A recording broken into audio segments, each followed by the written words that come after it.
This is why you should separate your personal life and filmmaking. So recently I had the brilliant idea making a scene recreation of the famous breakup scene from Whiplash.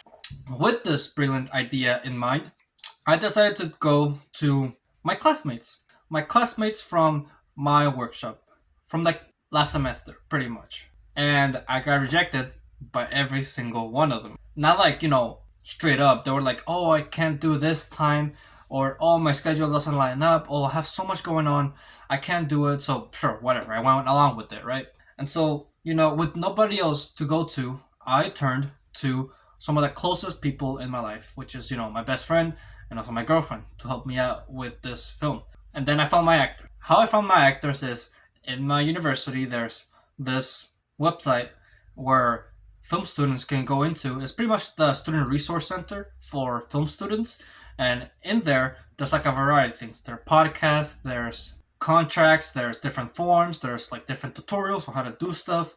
And there's also a Google Drive containing rehearsals and also portfolios of different actors. And so I looked in there, saw a couple of actors, saw two actually that I met before. You can check out the Whiplash scene. It's in my channel, or like it's already out. So I'm just gonna reference these people. Their names are there, so please don't sue me. So first of all, I met Jonathan at this event where at the beginning of the school year, there's like this assembly where all film students gather and all the film professors introduce themselves and also introduce some of the events that are gonna be going on. There's a film competition at this day. There's this challenge where you have to make a film within 48 hours on this day. Stuff like that.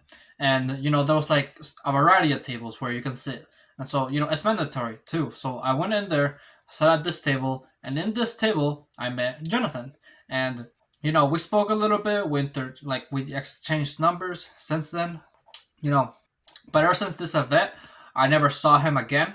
Only until recently, where in my deucing class, I had him. But we never interacted. Again, we never talked. We never spoken. And so I messaged them because I saw him in the student resources I saw his portfolio.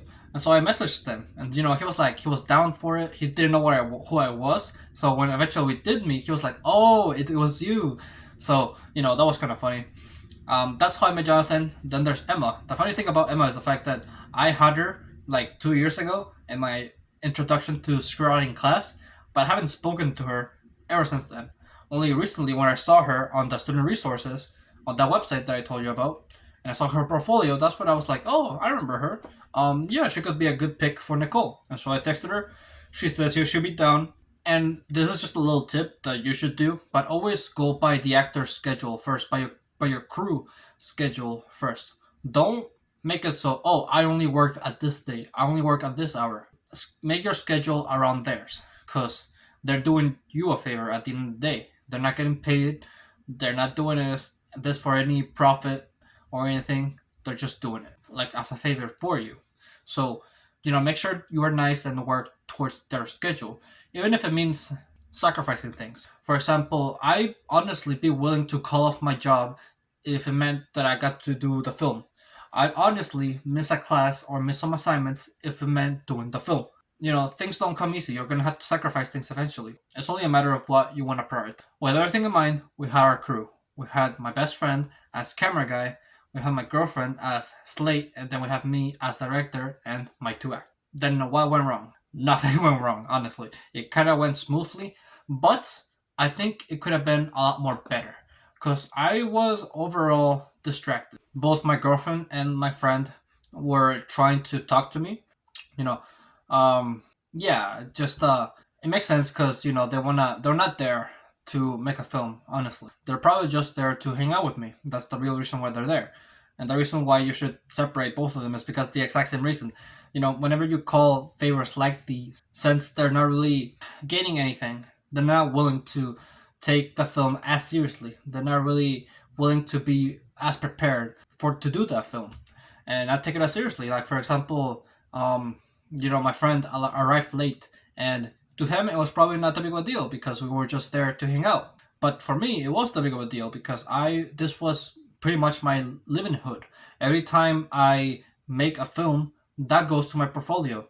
every time that I make a film and post it on YouTube, that has a chance of it going viral and retiring me, and making it so I can put more money and effort into my films if this channel does go off, of course. So to me, it was everything. To them, it was probably not the big of a deal. That's why, first of all, that's the first reason why you should separate um, your personal life and filmmaking. There's a reason. There's this quote, which you probably heard it before, but I kind of get it now, which is like, it's not personal, it's just business.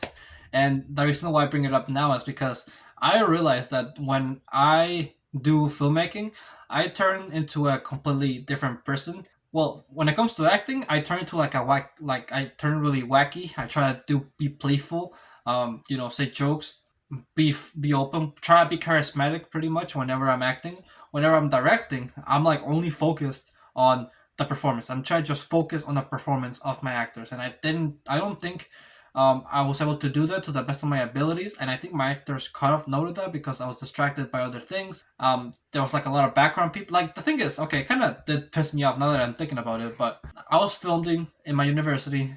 I expect people to be in the university to walk around. So, but I didn't expect it to be this like that much. People are not willing to come to campus if they don't have to. This was a Saturday, and so I expected no one to be inside the student union. And so, my original plan was to film inside, but that was like a shit ton of people.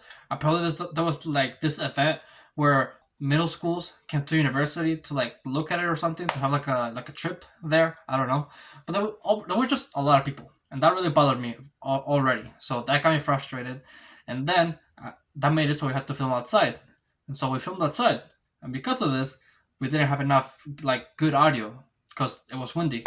So yeah, just one thing led to another, and next thing I know, I'm like really frustrated.